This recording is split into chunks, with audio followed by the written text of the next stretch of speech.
20th, 1947, in Lima, Peru, a very unlikely crew was setting sail on an unusual vessel to an unknown destination. The crew was 6 Norwegians in all, led by Thor Heyerdahl, an ethnographer, botanist, and zoologist with a theory to prove to the world.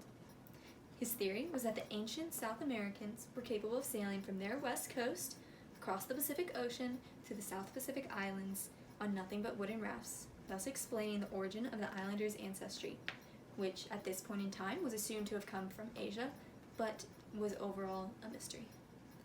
Today I'm going to discuss the progression of this incredible expedition and, while only validated Heyerdahl's theory instead of proving it entirely true, it did create a greater impact in the scientific community than he ever could have imagined.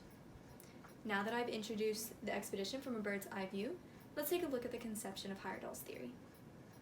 In 1937, Thor and Liv Heyerdahl set off to live on the South Pacific island of Fatu-Hiva for research purposes. Thor was there to study the zoology of the island, and Liv was studying the flora and fauna. While they lived amongst the natives of Fatu-Hiva, Thor became extremely interested in the myths and legends of the people's ancestry and spent much time with the chief of their village recording the stories that were told. What continually confused Heyerdahl was the story of the people's ancestor, Tiki, coming from the eastern horizon instead of from the west, like many scientists believed. He also observed similarities in between Fatu-Hiva's traditional carvings and the South American sculptures of the western coast of Peru. These striking similarities, as well as Heyerdahl's observation that the currents and winds only came from the east, gave him enough reason to begin extensive research that led him to his theory of migration. He began his research by returning to Norway to study South American culture, but especially their ancient forms of sea travel. What he discovered was the story of a native chief who sailed west from Peru in a balsa raft, and manuscripts recounting in extreme detail the materials and means of building a raft of the same type. These rafts were built of balsa logs, held together by ropes, propelled by a sail with a bamboo cabin in the center of the raft. Because of the softness of balsa wood, many experts told Heyerdahl it could never make it across the ocean, that it would only capsize or sink before making it out of port.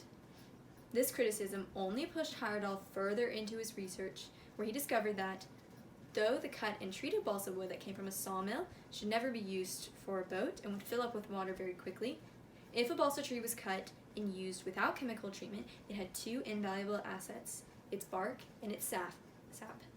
Both of these would be able to insulate the wood well enough for it to hold its dryness throughout a voyage. These materials, if obtained locally and naturally, would make all the difference in the buoyancy of a raft. After learning all of this, Thor Heyerdahl knew he wanted to recreate one of these rafts and sail it across the Pacific in accordance with his theory that an ancient Peruvian had once done the same. So, from the spring of 1946 until April 20th, 1947, Thor Heyerdahl gathered his crew and materials and found a location to build. In Lima, Peru, he spent many days in the military shipyard lashing logs together, weaving bamboo mats to cover their cabin, and painting their sail to hang atop the mast. At the completion of the raft's construction, a ceremony was conducted to send off the vessel and the 6 men to whatever one believed was their inevitable end. What no one realized was that it was only the beginning of their fame. After disappearing over the horizon in Lima, the whole world watched and listened for word of the explorers. Although they had a radio on board, they were so far from any coast that very few signals could be picked up. The world had to wait anxiously for either report of their remains lost at sea or victory in Polynesia. In the meantime, all 6 Norwegians felt they were living in paradise on their raft.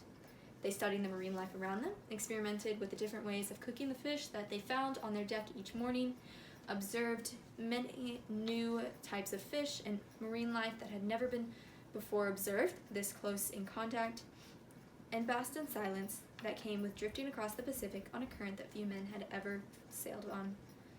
101 days after setting sail in Lima, they landed on a reef surrounding an island across the Pacific. By landing on this island, they'd accomplished their goal, validated Heyerdahl's theory, and made a name for themselves as men who thought outside the box. It wasn't the theory of migration that made this expedition one to live in history books, but the motivation behind it. Thor Heyerdahl had seen an inconsistency in science and sought to explain it.